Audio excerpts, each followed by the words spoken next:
What's up, y'all? It's your girl, Dr. Nina. And look, I understand dating can be treacherous. It can be a mess. However, it can also be fun, enriching, and enlightening, especially when you learn a bit about yourself along the way. I know for me, I ain't no dating expert. It's all okay. I've been through my own dating experiences, the highs and the lows, and now entering into marriage, I realize there are so many different things that are important to know. I also know this as a psychologist and what I do in practice, that there's lots of different types of relationships that work for different people, but also there are a lot of things that we overlook, the little sneaky red flags that we allow to get past us that make us find ourselves in a world of trouble if we don't pay attention and move forward when it's time for us to move on from things that are not for us or serving us. So today I'm going to share with you the 10 red flags in relationships that I stopped ignoring to have dating success. And I want to hear from y'all. Let me know down below in the comments, what are some of the things that you can offer that have been things you have learned through dating, some of you marriage, and other things you would avoid. And then also some of the things you would say have been good for you to learn, because even though it might have ended badly, sometimes it teaches us something to get us to move forward. So make sure that you're checking down below on the links for all the resources and my Amazon store and the things you can shop that can help you in your journey, but also join my free text community, which gives you access to a lot of those master classes and other things that I'm doing, like going live on different platforms. And also look, y'all, I don't ask you for nothing. I just want you to go ahead and like this video. It keeps me in your algorithm, and it also helps this community to grow and to thrive. Let's get into this video. So that first good old red flag is that things are moving way too fast in the relationship. And when I say that, that's general to you. After your prayers, after your thoughts, after having realistic expectations, what do you need and what do you want? It's not going to be described by some guideline, some dating coach, or anyone that just says that this is the amount of time you need to be with someone. Now, in general, I do believe that some of that applies. I believe that you should see a person through winter, spring, summer, and fall and see how their mood swings are, see how their ups and downs are. And I can tell you, in the past, I didn't always abide by that. I often had people love bombing me super early in the relationship and then me following suit. Look, I was also playing boo-boo the fool. So I was getting involved in this behavior and falling for people super quickly and waking up one day and being like, I don't even like this person and I don't like how I feel in this relationship. A lot of times when things are being pressured to move quickly, it's hiding something. Something is hiding either with you or with the other person, or you two together. So be very careful about pushing things super quickly in a relationship. It means that you're missing out on things that could be detrimental to you, your health, and other things. The next red flag that I used to overlook was a history of inconsistency and a lack of commitment. And look, I know that there are special situations with different people, but a lot of times their past shows you their present. So if they haven't committed to anything, I mean a family member, good friendships, their work history, a dog, anything, there's a lack of commitment and inconsistency or ups and downs in those relationships. A lot of times that will bleed over into the relationship you're building with them, which is why you might find yourself in a situationship. So they probably cannot define the relationship, express themselves, tell you much about where you are, where you're going. And if you see that across most of their lives, that they don't give to something long enough to nourish it, to see it through, then a lot of times it's going to end up creeping into the relationship that you're building. They're not going to end up giving much to you either. They're going to have that same pattern of inconsistency that is shown in their history, and you have to be real about that. Another thing I found myself overlooking was passive aggressiveness, as well as a person who was super critical of me and others. And what I mean by that is a person who always has something to say about everybody else. They were never analyzing themselves, but everybody else is always wrong. If you get into an argument, you're somehow wrong for them being wrong.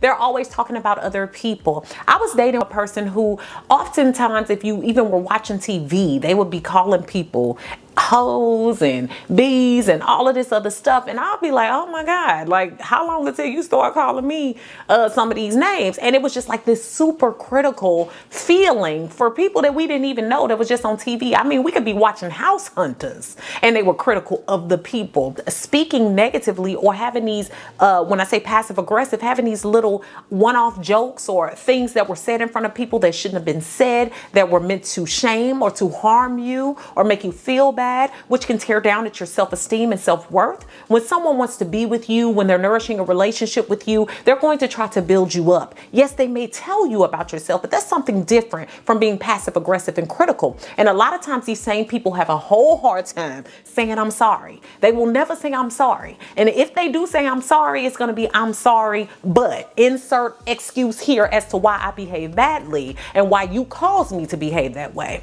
So you have to be very careful with those that are overly critical, passive aggressive, and refuse to say I'm sorry. The other red flag that I would always overlook is unequal input versus output. So I would get in these relationships where people will pull out all the stops to get with me, you know, just love you and want to be with you all the time and do all of that, only to let you down over time. And a lot of times I was finding myself expending energy, giving more to the relationship, trying to plan things with the person, looking at the future, looking at different things like that, when they weren't doing much of anything. They did all of this bravado and great things to get me, but then couldn't do what was necessary in order to keep me. So input and output should be measured. Both parties in a relationship should be giving to that relationship in order for it to work and move forward. The next one seems like common sense, but sometimes when our self-esteem has been broken down, it's hard for us to listen to our intuition. And so one of the red flags for me was when my intuition would constantly be telling me something was wrong.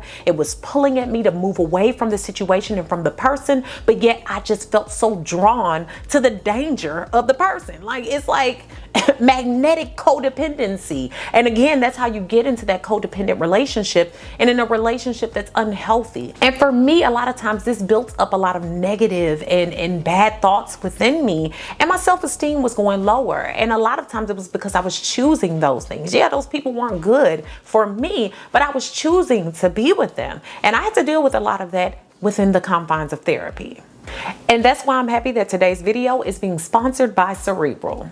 Cerebral is a mental health platform that provides access to ongoing online prescription medication management, counseling and therapy for anxiety, depression, insomnia, and other conditions at a flat monthly rate. Treatment for ADHD, bipolar, and PTSD are available in certain states. Cerebral allows you to schedule your visits with your provider, therapist, care counselor online from the comforts of your home when it suits your schedule. You can message your care team at any time, so it's like your team in your pocket. In most cases, you can see your prescribing provider fast, in as little as 20 minutes with instant live visits. Cerebral offers comprehensive online care, and it's even designed for long-term treatment. Your therapist and doctor are talking with each other, which doesn't often happen in traditional settings. And you can start with or without insurance, but they're even in network with certain insurers. Therapy with Cerebral can cost 3 times less than traditional therapy services. They offer a consistent flat monthly rate at a more affordable price. Some plan options and instant live visits are only available in certain states and locations. You start by filling out the online questionnaire. From there, you can choose to subscribe to one of 3 subscription options based on your needs and your budget. Subscription options may include a combination of care counseling, therapy, and prescription medication. They offer a convenient mobile app available on Google Play and the App Store. So this makes it super easy to access your meetings or message your team straight from your Apple or Android phone.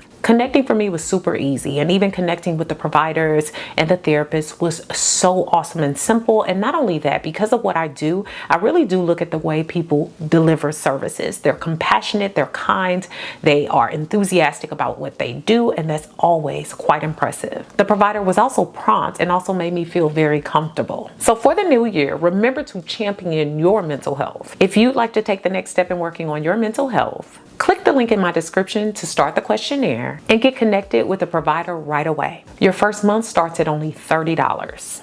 Y'all, another thing that I would overlook, and this one is a big one, is when a person wasn't generous with anything. And I'm not just talking money, but money is one of them. Money, praise, love, time, kind words, or even empathy. Sometimes people have a hard time with being generous. And in the beginning, even those love bombers, they'll lay it on thick. They want all your time, but it's for another reason. When I'm talking about generosity, I'm also talking about authenticity. A person who shows up when they know you need them, and even when you don't. So when you lose that job, job, or when a family member passes away, or when you just need some encouragement or some good words that come from someone that cares about you or seems to care about you. They cannot show up, and especially not from an authentic place. It's always like, if I give you this or if I give you nice words, you owe me something in return. And that's not how a relationship always works.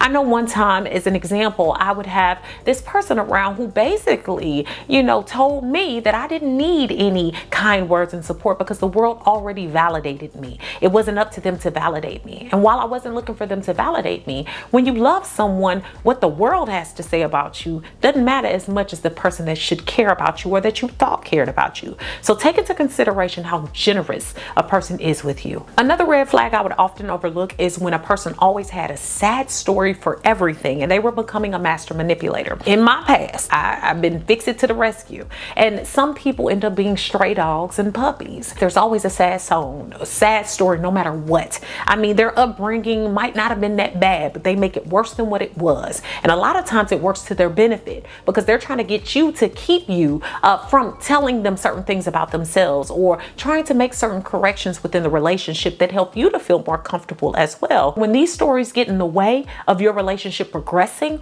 or you even being able to tell the person that you didn't like something that they did, or something happened or occurred, there may be a bigger problem. Another red flag is being emotionally unstable or sharing no real intimacy. I have had a person punch a hole in the wall right in front of me and have anger issues. You can have a totally just aggressive person who's rude or mean to almost everyone in their lives, including you, over time. Don't think you're gonna be the exception. Another thing is with that intimacy, a lot of times we've replaced intimacy with sex. So we may feel connected to someone because we've been bonded, soul ties, as opposed to actually having an emotional communication, being able to express our feelings in a safe space, being able to exchange stories and feel connection to one another, have that empathy and that love and that kindness for where a person has come from to where they are right now. And a lot of times people cannot share those things, but a lot of times when a person is emotionally immature and unavailable, it's going to cause a big hole in the relationship. Watch out for the person who's never really willing to give to you their true selves, and the only thing they can match that with is a bunch of sex, because that's all you're gonna get. The next thing is being put on a pedestal pretty early on.